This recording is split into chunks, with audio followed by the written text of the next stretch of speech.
This session brought to you by Odyssey Games for pre-orders and sealed product, CCG Prime for tons of singles and supplies, Cardo Doko for international rulers looking for product, and fowlibrary.com for articles and wonderful deck lists. It's also brought to you by our guest lecturer patrons, Vite Ramen. Class is in session. Hey there, rulers. Welcome back after a GP weekend of Force of Will to your favorite ever live Force of Will podcast. It's Office Hours, featuring myself, DMO73, and I am joined as always by my Grants. My Grants, how are you? I'm good. Sorry I couldn't be there this weekend. I was too busy seeing one of my favorite bands of all time play their first show in the U.S. in, I think, ever, probably. Nice. So, nice. cool. I mean, respect that. We're glad to have you here, though. Repping their shirt today. We're glad to have you here.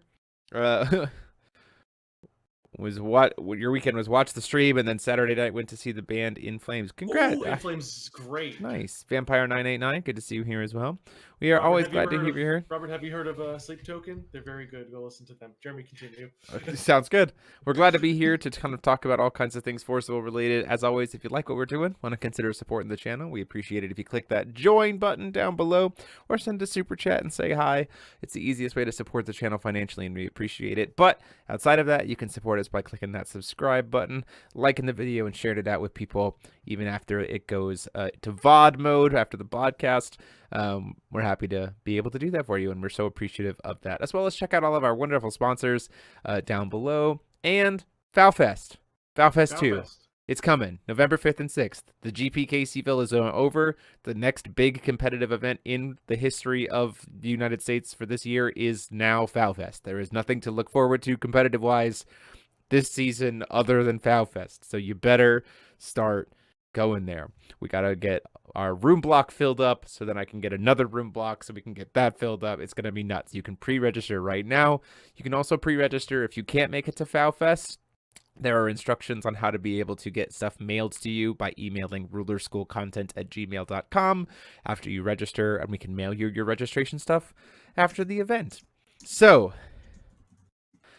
Charlie, my friend, we miss you. We miss your Wanderer Wednesday videos. Hope you're doing very well. Good to see you here in the chat, my friend. Game for the content, stayed for the mic rants. This past weekend, flight just landed, phone about to die, miss us already. We miss you too, Steven. Congrats again on the top 4 finish, buddy. Your love is like a truck, Berserker.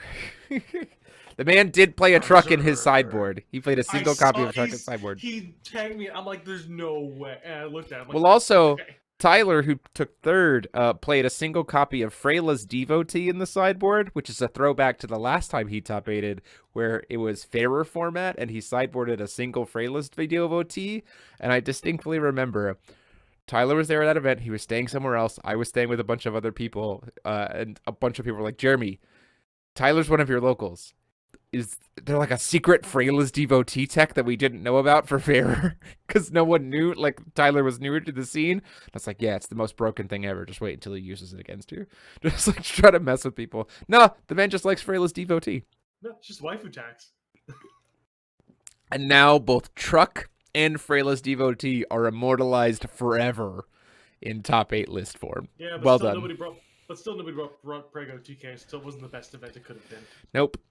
I will say, though, with what we're going to be talking about tonight, Prego TK, the challenge certainly is more viable than it was with what we're talking about. What we saw out of this past weekend was about what we expected in the form of Horse and Origin still being pretty consistent at the top tables, which is, good cards are good. Who would have thought? Cards would be good. But that brings up kind of a couple of topics, because we want to build the best event ever. That's fair. Hopefully you feel better, my friend. Yeah, Tyler got revenge. Tyler got the Swiss revenge. Yep, for sure. Oh man, guys are playing anti-format. I'll give you all my devotees. If you win, I get all your trucks. There you go. That's it. That's the pattern. Here we go.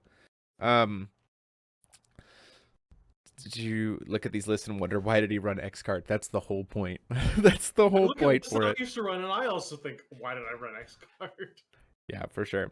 So we do want to share a couple of things, some unannounced pricing that we did pick up this weekend for FoW Fest. Typically for the top 16, players. Thanks to Toby for the 3D printing, Toby Gaffney for the 3D printing of this. For our top 16, never before seen, we have these wonderful FoW Fest deck boxes in a variety of colors, and they say that nice little top 16. I'm reversed, obviously, because Discord's weird, but top 16 deck boxes that kind of open up and have space for your deck box there. These are very, very cool.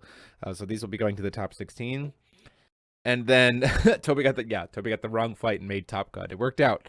And then we also have for first, second, and third these FoW Fest syllabus deck boxes, ruler school syllabus deck boxes, which are very, very cool. Did you just take it on the spot for me? Thank you, Jeremy. Yeah, these are the these are the ruler school syllabus deck boxes that are very, very cool. So we'll be giving these away to first, second, and third as well. These are sick. I have a prototype one that's just like the general ruler school syllabus, not the ones that he made for FoW Fest. They are very cool. I really like them. I'm waiting on my double-sized one that he made me. That's like the ruler school handbook. That's like the rules of the school. I'm very excited for that one. Walk around with this in his arm like this, like settle down, rulers. Come in with the cosplay, carrying that, and we're like, settle down, rulers. Become the true raid boss. Jeremy, I was obviously traveling most of the weekend. Sure. What happened with Toby? Oh, he booked he booked his flight to the wrong state, and then booked his return flight from the wrong state. We got him there. Hey, man. Took second place, got his invite to Worlds. So maybe that's the trick. Man, that's all that matters, dude. Toby, just a quick reminder. When you go to Japan, you want to take a flight to Japan. Yeah, you want to go to Narita or Haneda Airport. Those are the places we want to start. Yeah, for sure.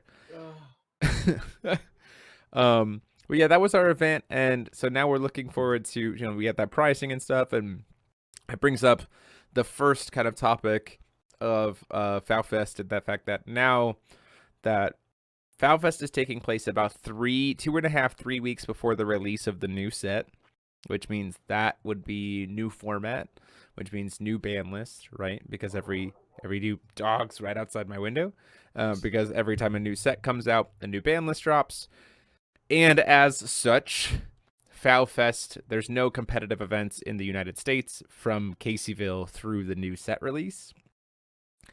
And it's about just over a month since until FoW Fest. And so what we wanted to do is we wanted to make it so that we were listening to players in the chat, we were listening to players at the site, we've been listening to the community and everything else, and we've been talking about the point of FoW Fest, as much as it is a competitive event, is also to encourage just as much enjoyment of FoW as possible, and because it has no invite attached to it, it's just pricing, and the pricing is insane, like down through top 64. Like, so there's cool stuff to be had kind of everywhere.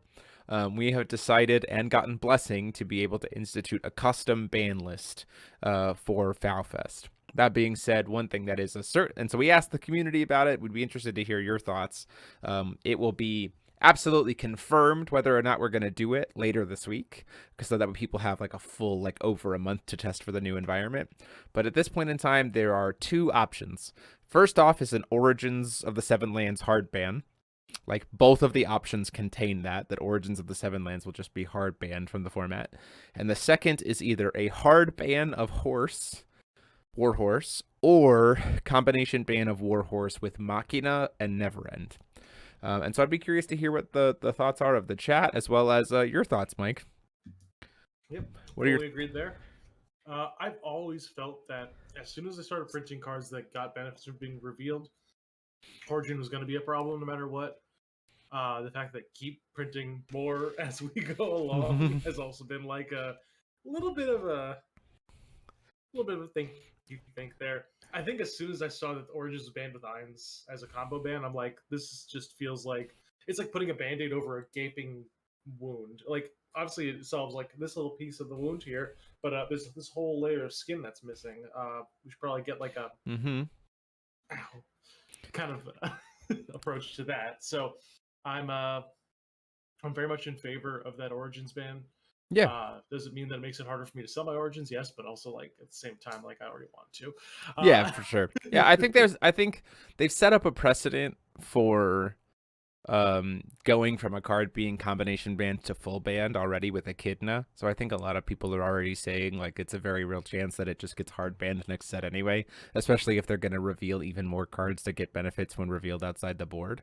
So in our Unless mind, next set has like, if your opponent has 3 more cards revealed from that side of the game, deal 2,000 damage to them. or That some, would be yeah, for played. sure, like a Yeah. punish to using Origins or something like that. Or If a punish doesn't get revealed, the Origins just deserves the ban. yeah, for That's sure. just And my so there was a opinion. part of us that like there are things in the meta that are pretty fun, that are pretty cool design space wise that just like can't function if a dry wing is revealed. And again, we want to focus on being able to have as much encouragement to build fun jank to just come and have fun because prizing is down through top 64, right? Like, yes, compete, but understand that there is still very good likelihood that jank will get you to walk away with even more cool swag than just your entry stuff.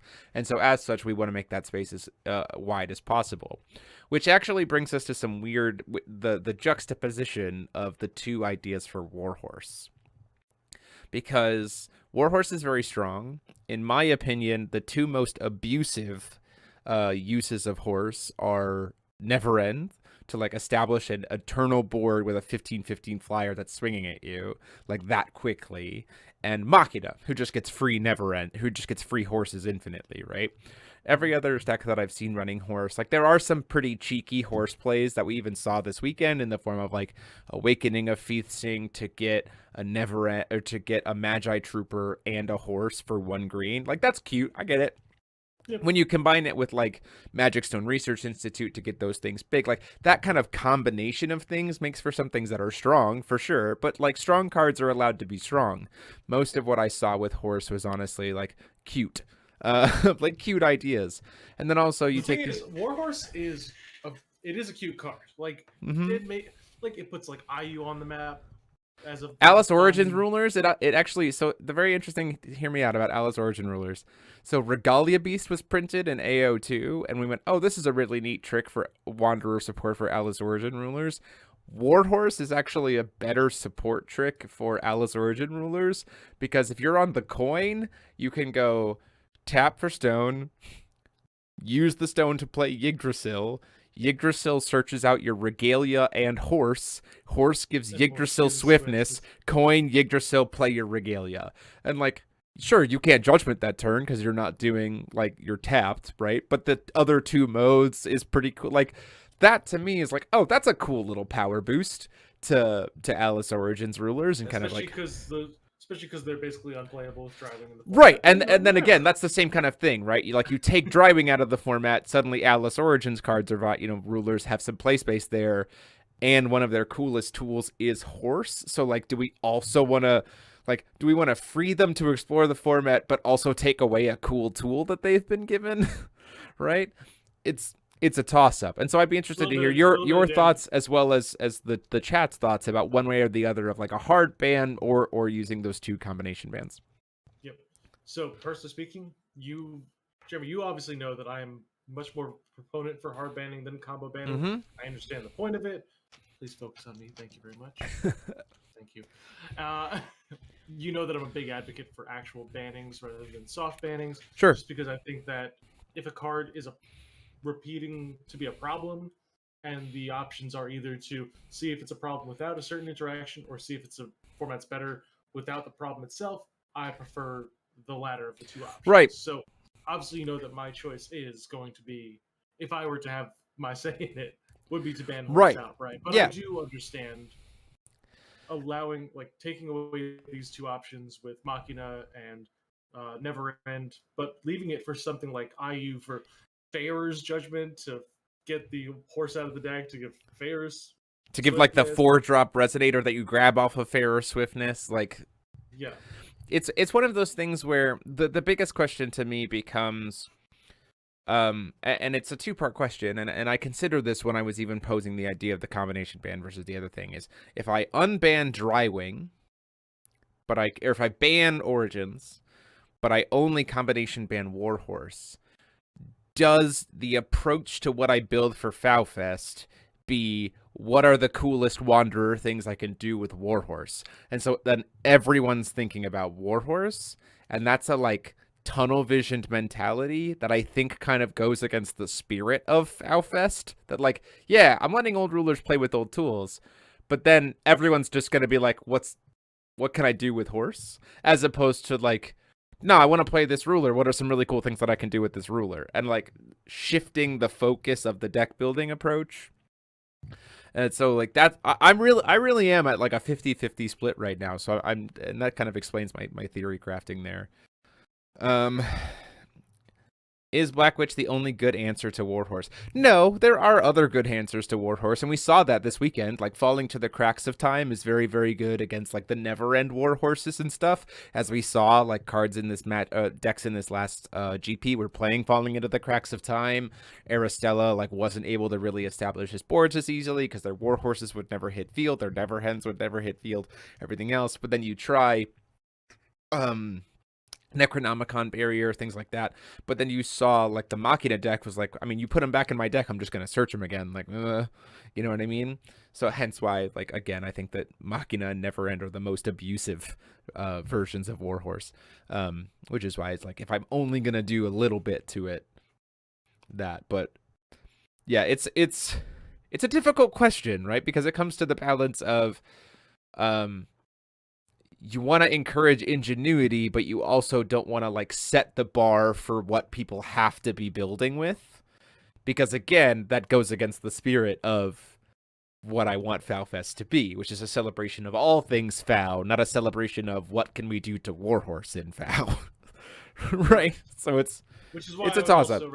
Which is why I'd also say I feel like attention should be paid to Sprinting Steward, but I digress on that part. We'll leave that out right now. Yeah, I also think that like Sprinting Steward in a format that, I'll put it this way, in a format that isn't hyper kills because of horse everywhere, I think a card like Sprinting Steward is okay to exist, because some of the most abusive things that we saw used from Sprinting Steward also utilized horse. And it's like aggressive decks should be allowed to exist in a format. Like, you should be allowed to do those things. Like, we've had entire formats where our turn things sideways aggro players get very frustrated because it's like, I don't have any good decks that can get under anything without having to resort to a stupid combo that I don't want to play. It goes against my mentality, right? And so Sprinting Steward is, in a way, a card that lets those aggressive decks not have to do silly combo stuff to be able to be aggressive. They just got a little bit nuts when they were combined with like Warhorse and stuff like that. So that's why Sprinting Steward isn't really on the... And also, without Horse and everything else, suddenly other cards become more viable to be able to serve as like spot removal answers, and you narrow the scope of what the quick kills are using. So it's not, do I need Falling into the Cracks of Time? Do I need Intimidates? Do I need Cancels? Which one do I need? As opposed to like, oh no, the only real quick kill is a Sprinting Steward deck. So like, I know how to be able to deal with Sprinting Steward. So I can be better prepared for that, because this is the only way that I'm probably going to get like hyper killed, like hyper quick killed. So that to me is like, that mitigates some of that too. Let's see. Lightning Cave is good against everything but Never End Horse. Yeah, Lightning Cave's great. I mean, like, Sprinting Steward, pay life. I mean, they don't gain swiftness anyway. Whatever. FoW Fest will be Fish Drive format. Okay, again, I've narrowed it down to just Sprinting Steward. So, like, okay. If hard banned, maybe you put the ruling if anyone shows up were to play a starter deck with the banned card in the events over FoW Fest, they can, but it has to be the starter. Yeah, that would probably be part of it. Like, if you want to use Warhorse and you showed up with literally an Aristella starter deck, I would let you. But like, oh, Warhorse is in the starter deck? Warhorse is in the Aristella starter deck. Curse of Caduceus stopping the horse life gain. Yep. Does Cracks of Time stop all the one drop? It's one drops or less for the entire turn for both sides of the field, falling into the Cracks of Time.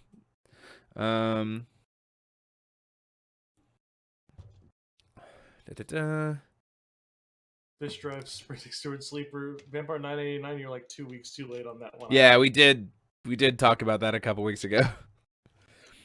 FTK's made easy, baby. I mean, FTK's made mediocre. True. There. So yeah, the biggest point is that like, and I appreciate all of this feedback that you're having in the conversation with you, Mike, about horses, because of the structure of and the driving motivation of FoW Fest. It is a weird place to put in the middle. Right. I do feel like I'm on like a 50-50 split there, and I really kind of need some community feedback. And it does sound like people are it does feel like people are kind of saying that they would kind of be fine either way, which puts me in an even weirder spot, right? Of like, now I have to like make a judgment call. Jerry Felix coming in here saying Warhorse is cool and Percy Sacred Beast. Just go one up and just say that it's good in Huang Long. Just give your Huang Long swiftness. That's all you need. Does your deck count as contractless Vega, since you could never resolve it anyway? Technically, my man, on stream, you cast the contract and resolved the spell. You just didn't contract. So, like, you shot yourself there with that claim. We watched it happen on stream. Listen, man. The contractless Justice deck is very interesting. I think it's very cool to show the true spirit of FoW Fest, making Jeremy perform judgment calls. There we go. No, we can't judge. The contractless judgment deck was very interesting, and I really did actually like.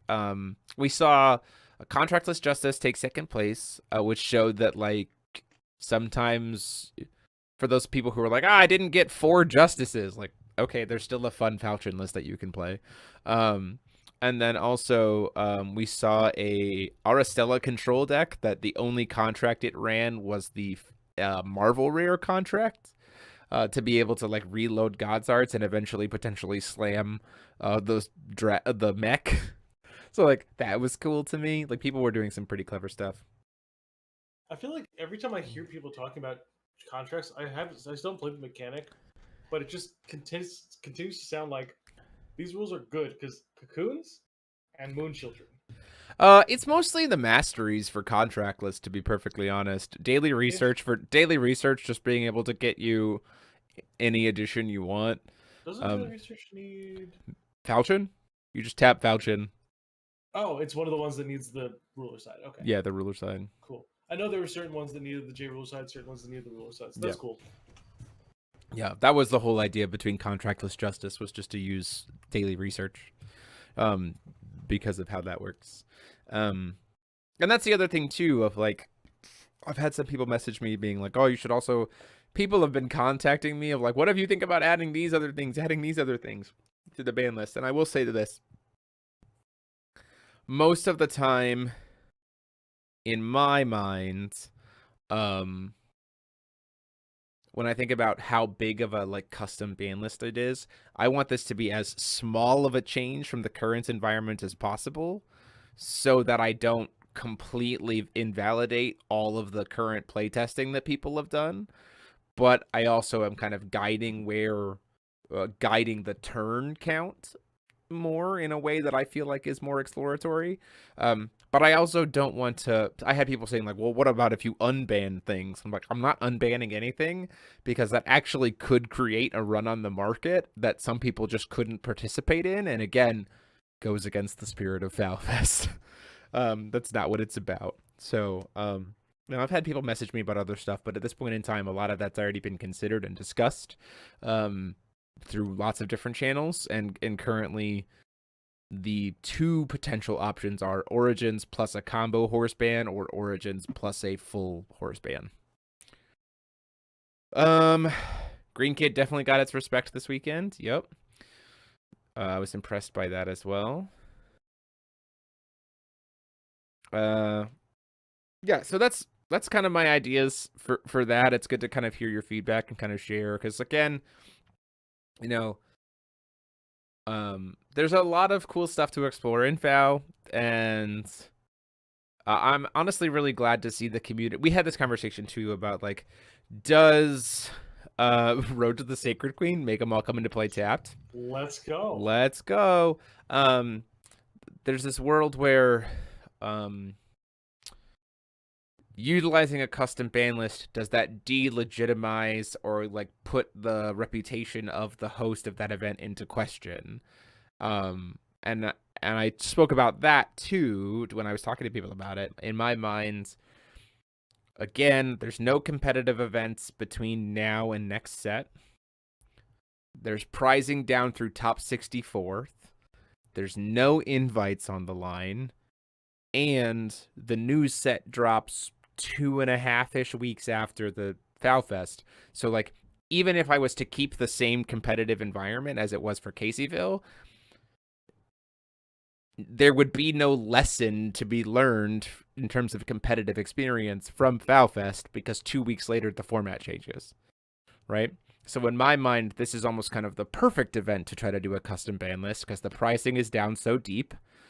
It's got over a month and a half, so competitive players honestly get to now have, instead of the same stale environment instead of the same environment, which is probably still not solved, but instead of the same environment that doesn't matter for the next month and a half, they have a new environment to explore for a month and a half, and then get to jump right into another new environment, right? So that's kind of exciting to be able to build in that space, and frees up a lot more fun stuff to be able to, explore, is the thought. I don't know. Thoughts, Mike? Yep, fully agreed. I have no disagreements at all with any of that. I'm going to say that I think this is the best opportunity for us to kind of experiment with things outside of what people have already found to be good from this format. Mm-hmm. But do it in a way that's like, if you remove one thing, obviously, in this case, we're thinking removing two things. If you remove two things, that drastically changes everything, but certain decks still remain. And we can kind of just... Yeah. Well, the other thing that's interesting, too, is like from a standpoint of the Uber series over in Spain, that's also community run. They've already announced today that they are banning both Origins and Warhorse straight up. And their community has like overwhelmingly supported that. So that's even more interesting because now we're going to have, and there is an Uber series between the release of the next set. So now we're going to have FoW Fest and the Uber series of data to almost kind of be able to go to iSpy and be like, hey, yo, working on the new ban list. See what we did here? Check on these things. Check out these results. Is this the kind of environment you're wanting to create? I'm just saying, so there's almost kind of like that little benefit too, in a way that like the company can sign off on approving on and like let people gather data for them in a way that like you don't really get opportunities to do, right? We're kind of like doing some of the work for them, which is kind of nice to be able to do as well. You can still play locals. Yeah. We've already instituted, our locals has already said, like, since I talked about the FoW Fest announcement, our locals has already said, like, we can start playing with the FoW Fest ban list now. And I'm like, yeah, I'm down for that. That's fine. I was already kind of building without Origins anyway. Having fun, but also having some high-level players testing in a field with no Origins, whatever we decide on Warhorse. Yeah, exactly. Like, those players, like, because that announcement confirmation-wise is going to be, like, later this week is when we're going to finalize it and make the confirmation. You'll have over a month to be able to explore that format from a creative, competitive standpoint, right? And that's a good amount of time to grind, considering how going into like the GP Magdeburg, you had like a week and a half to like try to test and figure out the format at least a little bit. Hulkman Origins go bye-bye, Hulkman smash. Origins or just smash everything? Because I mean, like, you do be berserker. Yeah, let's talk about how Ivan made top 8 with no Origins. Well done, Ivan. Top 8 with no Origins. These have been good. These have been good ideas, people. I appreciate, and I also just appreciate the community's like willingness to share their thoughts for and against. I've had some good conversations with people with their ideas about it and not. I've also got some bad ideas to add in if you need them, Jeremy. Go for it. All right, cool. For side events, Oh, do What you are want? we- I was what are we talking about talking I was talking about the ban list idea. Okay, I've also got bad ideas for that too that are completely grounded in no sense of reality. Please ban Malefic Tree, but that's fine. Sealed One-Eyed Well, Dragon actually invalidates Dark Tree as a deck. yeah, sure, whatever. Every deck Fair. has instant speed burn now, Except for one's trying to play Moonshade because that's which got is combo ban. exclusively Zeus. Like, pretty much. Yeah. Because the man needs it. Because the man needs a 5-color stone because they took away the 1 stone appropriately. Horse with Dodgy was tempting, yeah, for sure. Oh yeah, so that brings us to side events, right? So let's talk traditional. Let's talk about traditional. Just ban every ruler but the Vingolf dragons. I would love the most boring format in the world, Jesse. Thank you very much. Nah, no thank you. So let's talk about side events. So traditional FoW GPs going back to the beginning of time, beginning of FoW's time, was big event day 1, big event day 2, right? And then when ARG started to jump on, it became big event day 1, big event day 2, but also some on-demand stuff. But I would also say, like, it was always still focused on big event day 2. But even since the beginning of FoW's history, day 2 big events don't get attendance like nearly as much as, but like people, and it's weird. That's always been weird to me as someone who's been a player, as someone who's been a judge, as someone who's been a TO. It's this idea of like, yeah, but I'm offering you a cool event day 2. Why? I mean, you're here for the weekend. Why are you don't want to play? Problem with day 2 events is that people can have flights back that are pretty early. That is one. And I also think, and I posed this question in the community, is like, you just played one event all day yesterday. I almost kind of wonder if having a heavy weighted event day 2 is off-putting because it's just like another day of grind, right? And so it's like, I did all my grinding yesterday. I don't really want to do as much today. And so I wonder if that's something that pushes people off of those as well. So we put up another post. Today talking about some ideas for side events. And we've had essentially 2 trains of thought from those of us who have been inside. It's the idea of doing a big old main side event with maybe some cash prizing and maybe some like buys for FoW Fest 3 or stuff like that, because we're thinking about going even bigger. But I have so much stuff to give away that I feel like I would be doing a disservice to what people have contributed by trying to do another quote unquote big event on day 2, because the whole idea is we have, just making sure I'm getting this message right. We have everyone but Babatunde can play in the side events. Yeah, for sure. We have the entire venue for 12 hours for 2 days, right? And you're at a hotel where the venue is. So your travel time to go from your room to somewhere where you can play FoW is like 3 minutes. And so my thought is we want people to be playing Force of Will for as long as possible both of those days. And we want to encourage them to be playing FoW as long as possible both of those days to like really enjoy the community. So to that end, we have this structure thought out. And so I'd like to propose this to the community. We have some draft formats that we could play for sure. We have a lot of older like CFC boxes and some of the other fun draftable sets that we could draft and run those. But the idea is every side event, starting on like round 3 of day 2 if people want to drop. But also you probably shouldn't drop from the main event for any reason. Just saying there might be some benefit to playing the whole day 1. I'm just saying, whatever. But we'd start offering side events on day 2 if you felt like it. But they would just be 8-man pod, any format, single elimination, rapid fire on demand events. So you get 8 people who want to sit down and play epic stories. Great. You got it. You want 8 people who want to play a draft of CFC? Great. Let's go. You want 8 people who want to play Wanderer? Great. Let's go. So just like on demand fire, fire, fire, fire. And then the prizing for it would be you get to go to the side event prize wall if you win.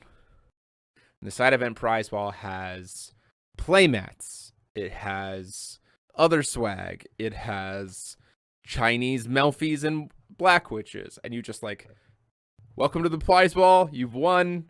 Pick something. That's my idea, because then it feels like it's more lighthearted. You lose your first round, just go hop in another one.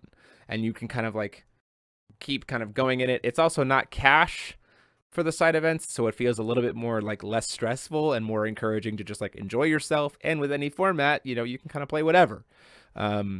Is my thought. So I'm gonna go to the chat. But Mike, when you hear that kind of idea of a structure for side events over the course of 2 days, does that like interest you as something that you think would get players engaged or you would engage with, or is it like am I missing the mark? No, the 8-man pods is something that I think is really cool. I think it's something that could actually be really, really just like a good way to engage people in formats they might not. One big thing, formats that people might not have played that they want to. Their first foray into it, maybe they'll bring a deck for whatever pod there was. Maybe we have to establish the pods ahead of time though. Maybe think like, all right, cool. So you should build a deck for this event if you're looking to sign up for this. This event if you're looking to sign up for this. Because I feel like just people coming in with like, hey, here's my Wanderer deck. Here's my Epic Stories deck. Here's my Origin deck. Whatever. Who cares? But it's like, I don't know. That's kind of my thought process. But I did want to pitch you an idea, Jeremy. I'm listening. The Rants Roulette. I'm curious. So, I mean, if you're proposing something that you would need to supply decks for, you better frickin' come to FoW Fest to provide the decks. So, like, okay, so I can provide lists. I don't need the. You come to my event, Mike. I'll figure it out anyway. But the Rants Roulette is I will make 8 thematic, low power, interesting decks. It'll be an 8-player pod. You roll dice to see who gets what deck. And the role of the player is to A, figure out what the deck's trying to do, and B, be the one who wins the whole event. And it's a little mini challenge mode. Maybe people won't really know what's going on. I'll bring out some spice that I've never shown to the public before for this one as well. Interesting. So I could definitely provide lists. 8-man Necrolance format. I think specifically for that idea, in terms of what I mean by any format, I mean like any like not point in time format. Although that would be kind of sick too. Imagine like the top deck of any specific format, like against one another, like full power Sherry versus like Athenia Loop versus like OG Reflect World. Like imagine all those going up against each other. Like how crazy would that be? No, thank you. How crazy No, thank would that you. be? But yeah, the idea being like if you have 8 people who want to play epic stories, and Echo, I'm not putting Prego TK in that list because they're not thematic. That deck is just good, and if you win with it, I promise. Top 8. You said top 8 with it. Top 8 with Prego TK. That's $100 for me. And Jeremy, you're providing the steak dinner. Yep, I'll take you to steak dinner for sure. Mike's pre-built deck will be where the losers get prizes and the winner has to listen to him theory crap for 6 hours. Yes. You get it, CCG Prime. You get it, Dan. We've also considered maybe a more high-end side event, purely because again I'm kind of trusting you with some pretty expensive stuff of doing a high-end cube side event of breaking out the ruler school cube and allowing people to use that for a side event. The idea being that again, because the side events are going to be used primarily to help fund future FoW Fests. That's kind of the whole intent of them. And so, but we also want it to feel like worth your time. And so that's why it's the idea of like, we get 8 people, we fire, we get 8 people, we fire, we get 8 people, we fire, and make it clear from the get-go that single elimination is the intent. And so then almost to your point, Mike, is announcing we would provide probably a list of the formats that we're considering allowing people to play, so then they know, okay, let me bring lists for all of this stuff, and they're walking into it. Because I think that another thing that we've seen with side events is that why there maybe hasn't been as much engagement in them in the past is because what could be played in the side events isn't as well announced, or it's just the same format as day one. And while I'm not opposed to that, because clearly we have people who want to just who are like maybe bring a different deck for the day one format to play day two, as evidenced by, we had 14 people in the side event from Caseyville and everything else. I think offering that as an option alongside a buffet of everything else that you could possibly play, it's one of those, like, what's your, pick your poison, like whatever you want to play, we'll make it happen for you, which I also think is encouraging. So the idea, kind of base structure in my mind, is $20 entry, 8-man pod, single elimination, run it as many times as we can, with good attendance. It feels like we'd be playing FoW. Like, my goal is to have people playing FoW until 10 p.m. both nights. Like, that's what I want to have happen, and I want people to feel like they're having a good time doing that. And so that's what we want to make happen. So, hero cluster constructed. I mean, I guess Sure. people want to play New Frontiers. Like, I guess you want to play New Frontiers format with dual cluster and hero cluster 1. Like, that's a 4 set New Frontiers. Enjoy. Imagine New Frontiers. God. I just want to make you work for 2 12-hour shifts. I am going to try to feed you, Charlie. So, like, That guy deserves a steak dinner, let me tell you. that man does deserve a steak dinner. Don't worry. Yeah, New Frontiers would be dual cluster, and here it'd be one set. No. Even better. Charlie deserves unlimited breadsticks from Olive Garden. He does. I'll take you out to Olive Garden, Charlie. We'll go to you and me. Fine Private, Italian you and me, cuisine. fine Italian cuisine. Just a nice private booth. Yeah. The finest Michigan has to offer. Yeah, the finest. A sherry only event. Ooh, that would be interesting. Graveyards are off limits, baby. Let's go. Sherry's only. Sherry's only, no items, final destination. Go. No sideboards, final destination.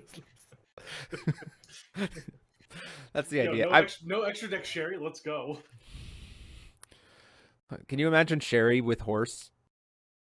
I'd rather not. Flip sherry, get effigy, get horse, swing effigy into something.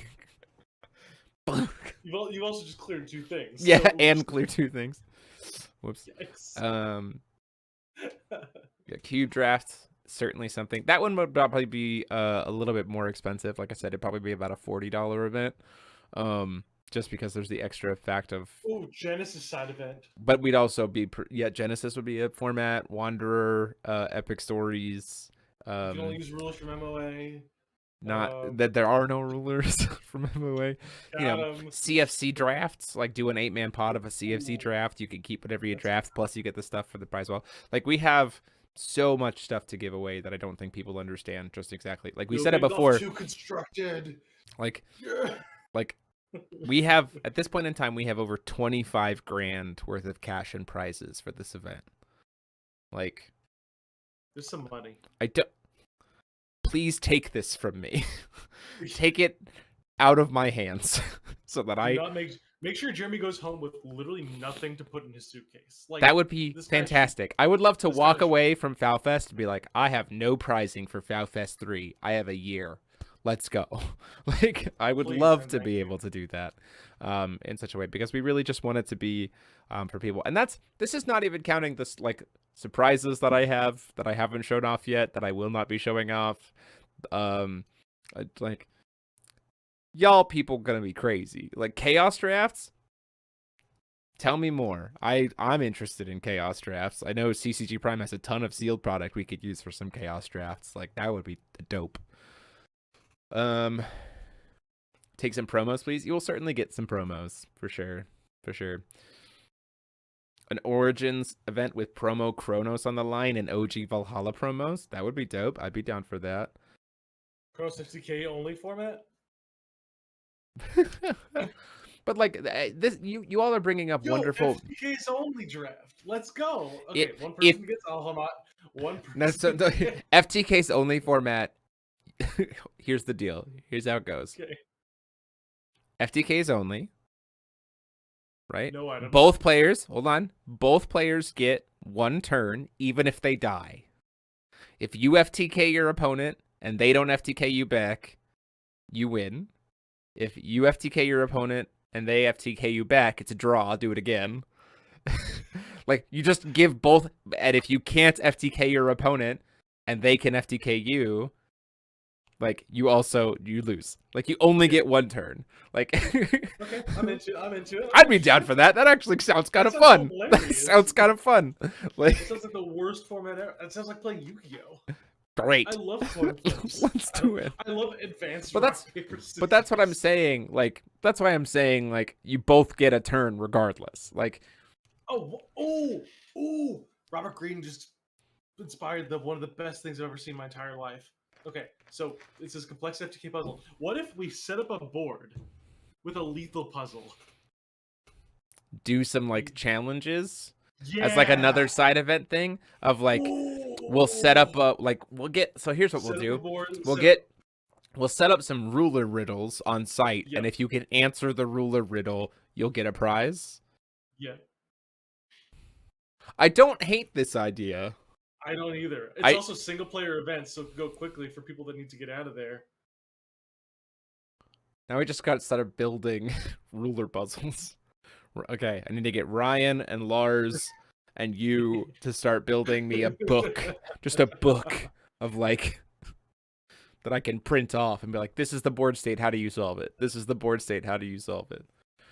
You can also set up people as like boss encounters where you have to play against like a villain's deck where the person has like 12,000 life instead of 4,000, and you have to team up with 2 other people to take them down. So there used to be this thing actually that was done at Gen Con, which I think was pretty cool, called Duel the Master, where they had a wheel that you spun, and they had 2 people who were the masters, right? And you spun a wheel, and whatever you landed on was the deck that the deck that your opponent was playing and the rules of the match of the game, right? So, and the rules applied to you both, and if you won, you got a playmat. So that was pretty cool. Like, I remember doing it for Yu-Gi-Oh, and I rolled against Kaiba, but it was like Duelist City rules where like you could or like you didn't have to tribute summon. Like, that was like the rule. So I was playing against Obelisk with Duelist City rules. Wait, that sounds like fun. And that reminds me of a thing that I did a long time ago with Joey and Scott on the original. I Dark Worlded them to death. It was very funny. That sounds terrifying. Anyway, what if we did the old format thing that Joey, Scott, and I did back when we were playing on my parents' kitchen table, where we were just like rolling dice with a list of things that have to happen at the end of the turn. Turn player rolls the dice. One of the options could be destroy all resonators on the field. Just both players discard their hands. Both players draw 3 cards. Like, end of turn, something random happens, and you have to play through it. Mm-hmm. That might be interesting. If you want chaos. That might be interesting. Overall, I mean, if I'm listening to the chat and hearing it correctly, it does sound like most people would be more interested in on-demand quick-fire events as a way to kind of keep your energy up and kind of keep shifting throughout the day about what you're going to do, rather than another day 2 like heavy investment event. I think that there are people who would enjoy a heavy investment event day 2, but there's also an element of like manpower for doing a day 2 event, as opposed to like you can put one person in charge of like 6 on-demand pods very, very easily. If they're single elimination, it's very easy to just run those, as opposed to like having to have multiple things of pairing software going at once and everything else. Like, that's the other thing that we're going to, why I'm kind of encouraged to that, is because like logistics wise, it's easier to just kind of quick fire those through like single elimination brackets rather than anything else. But 2 Yu-Gi-Oh decks on you at FoW Fest. Charlie, stop trying to make people play laundries. Come on. Why not both? I mean, I think we could offer a second one, certainly for sure. It's just again, it's staffing maybe get logistics wise. Maybe get the engagement of it first. Like ask people who's interested in playing a large event, who's interested We in have smaller those. events. We have those posts currently on Global. You can Wow. go. That you can go and like vote and tell us which one you would want. So we can do both. I'd have one big day 2 thing if possible. Yeah, like that. I mean, like, because there are people who just want to like run it back. They want to run it back on Wanderer day 2. Salty right? runbacks are great. Right. There's nothing wrong with like day 2 runbacks, but I think what I notice in FoW Fest, what I notice in Forcible tournament history is the day 2 runbacks do not garner a large percentage of the people attending. Right. Like take FoW Fest 1 for example. We had 62-ish players for day 1. And on day 2, despite the fact that we had Swiss events for boxes of DBV, and people had traveled from literally all over the country and Canada, we had like 8 people even arrive on site day 2. Because all we had was those like bigger events. And that's not what I want to have happen for FoW Fest. I want people to come and play. I want people to book flights for Monday when they come to this event, win, lose, or draw in day 2, like regardless of their tournament results. I want people coming to this event to say, I am going to play FoW for 2 days, regardless of how it goes. And I'm appreciating the community's feedback to be able to make that happen. So this is good stuff. I'm excited. And now we have to all just kidnap Mike Rance and make sure that he makes it. Listen, man, if you stuff me in the back of a van, it saves on plane costs. It's true. It's true. Just fly Spirit Airlines. Or Frontier. Listen, man, if I wanted to be in cattle, I would just ride some cows to the event. How about if I got the creators of Flawed to come up and show their game there since they were part of a community? Oh, Ken Tober and them? Do you love Ken Tober? I do love Ken Tober. I've been talking with him about FoW Fest, but I don't think he's going to be able to make it, sadly. Announce if it's 60 cards or 100 cards for Epic Stories if it'll happen. Yeah, that's like the plan is to kind of gather feedback, and like that was the kind of point about this, that by this Michigan, Charlie? That by this Friday we can say for sure 100%, here's the ban list, here's how side events are going to happen. Like by the end of this week is when we want to have that set in stone so that you can start prepping. I will say this, we currently have 8... What's the name of the hotel that FoW Fest is going to be at? The Radisson Hotel in Kalamazoo, Michigan. Are you looking up how long it'll take you to get here if you walk? Yes. Let's see. Walking. 2 weeks. No. 2 weeks? Let's look at some time then. Oh, no, 10 days, 7 hours, Jeremy. Come on, you're over. I went over. I'd rather go over than under. Oh, I like this idea. Slap Mike Rance in the face for $10. Yeah. Do I get at least a cut of that? Yeah, $2. Man, come on. $2 per slap. That's 20% commission. That's pretty good. Yeah, it's pretty good. It's pretty good. Pretty good. That's pretty good. It's pretty good. I think it's pretty good. It's pretty good. It'll help me fund convergence.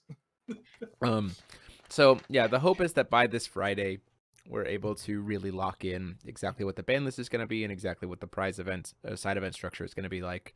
And so this feedback has been really helpful, and it's been good to get people engagement in that. I will say,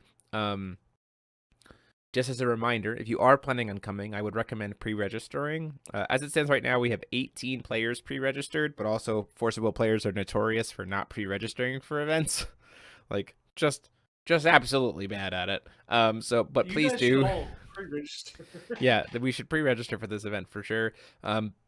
And the hotel block is currently half full. But the longer we wait to fill it up, the harder it is for us to expand the hotel block. So please, if you are planning on coming, please reserve your hotel now. As a reminder, you do not get charged for your hotel until the weekend of FoW Fest. Like if we fill up the hotel block tomorrow, then I can call them and say, yeah, we filled up, we're going to need more rooms, and they are more likely to be able to get us more rooms. So those of you who are watching, please consider making those phone calls and pre-registrations. It goes a long way to be able to help us get where we need to go for this event. Looking very much forward to what FoW Fest is going to bring to the table.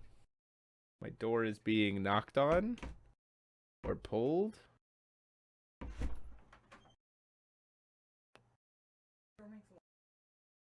Yes, it does. Okay. Everyone say hi to Emily off camera. Hi, Emily off camera. That's going to be it for us for tonight, though. This has been a wonderful conversation, Mike. As always, I appreciate your insight and your ideas on anything like that. Just let me know when you need the deck list. I can provide them for you. Sounds great. You keep me posted. But until next time, this has been myself, TMO73, and Mike Rants saying, class dismissed. Have a good night, everybody. Bye. Bye.